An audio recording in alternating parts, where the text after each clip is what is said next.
O yung kapag tatawid ka sa may Kamuning, yung Mount Kamuning na ginawa nung administrasyon ni dating Pangulong Duterte na akala mo pinag-ano-ano lang, yung mga scrap metal ang ginamit sa ninipis. Nakakatakot. Pagpanik ko kaya dito, hindi kaya gumuho bigla na lang to?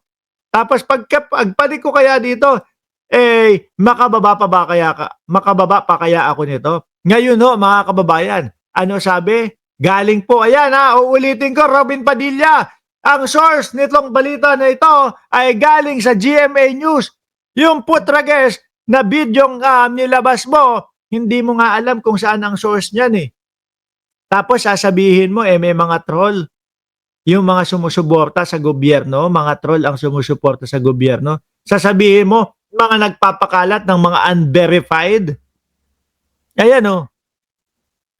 GMA, source ko. Hindi na daw aakyat ng bundok, mga kababayan, pagtatawid sa Kamuning. Bakit daw? Tignan, naglabas ng update ang Department of Transportation, DOTR, sa social media kaugnay ng konstruksyon ng panibagong Kamuning Station. Biruin mo, ang yayabang ng mga DDS na kesyo daw po, beld ni dating Pangulong Duterte. 112 daw po yung kanilang proyekto na beld. Tapos ang nabalita, ang naitayo lang daw po 14. Bumagsak yung tulay. 13 na lang. Etong Kamuning, giniba din, tinanggal, delikado. 12 na lang. Ano pa? Biruin mo, nagsisiguhuan, paunti na lang.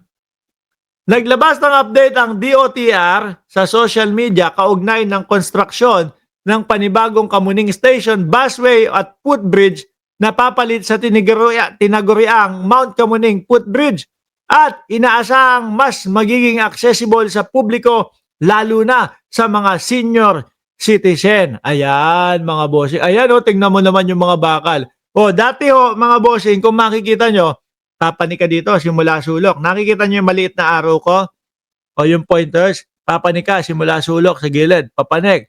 Pagdating mo dito, bigla kang aakyat ng napakataas. Pag lalagpasan mo yung tren. Pagka ikaw natsyempohan na nasa taas, sa pinakatuktok ng Mount Kamuning, siguro ramdam mo yung yanig nung tren eh. Ito hindi. Ginawa nila mga bossing, imbis na akala mo tatakbo ka ng presidente pagka nandoon na sa pinakatuktok ng Mount Kamuning, ang ginawa nila, bababa na lang ulit. Para yung sa mga sasakay ng bus, papunta papunta ng Ortigas o pabalik. 'Di ba? Diyan sakto doon sa bus carousel. Tapos panikan na lang ulit kung tatawid ka ulit nung isang tawiran ulit, mga bossing. Ganon. Hindi yung kagaya nung kanila, parang ang nipis-nipis ng mga bakal. 'Di ba? Ito ang kapal ang nipis-nipis ng mga bakal nung sa kanila, tapos hindi mo alam kung buhay ka pa bang bababa.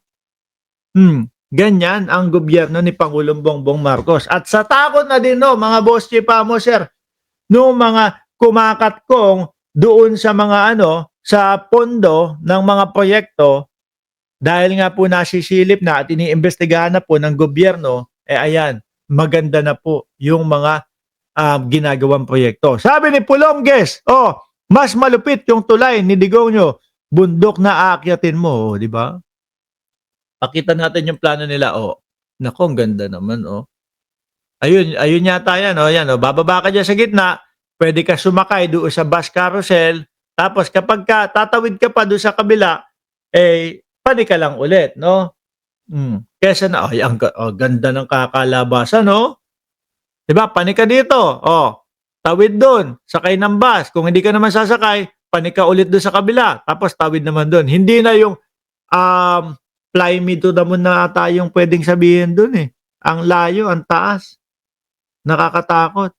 Para kasing mga kababayan, yung ginawang mga proyekto nung dating presidente o yung mga ginawang proyekto ng dating administrasyon, basta bahala ka, tayo mo na lang. Ang importante, meron tayong ipagmayabang doon sa mga DDS. Meron tayong ipagmalaki doon sa mga Pilipino. Hindi na nila iindayin yan. Di ba? Hindi na nila ano yan, sisiya sa atin yan. To, tapos ano nangyayari? Nagguguhuan ngayon. Pinatanggal dahil delikado. Yung hindi na nila inano, hindi na nila inaral, no? Wala na silang pakialam. Basta ang importante, may bilang na tumayo dyan. Ang ending naman, no, sekator lang, 14 lang yung tumayo, mga bossing.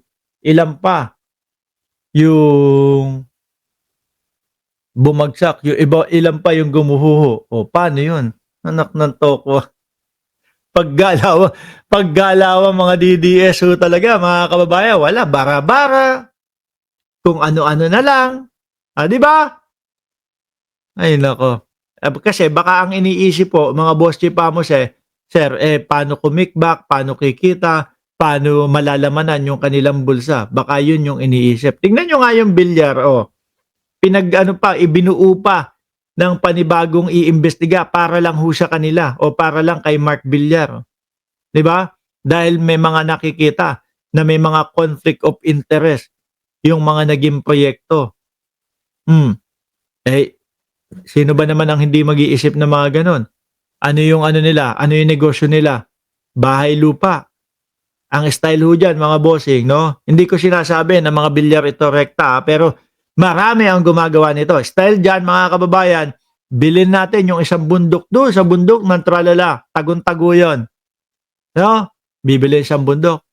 Kapag kayong walang papeles, walang dokumento, may rights or whatever, kung ano lang.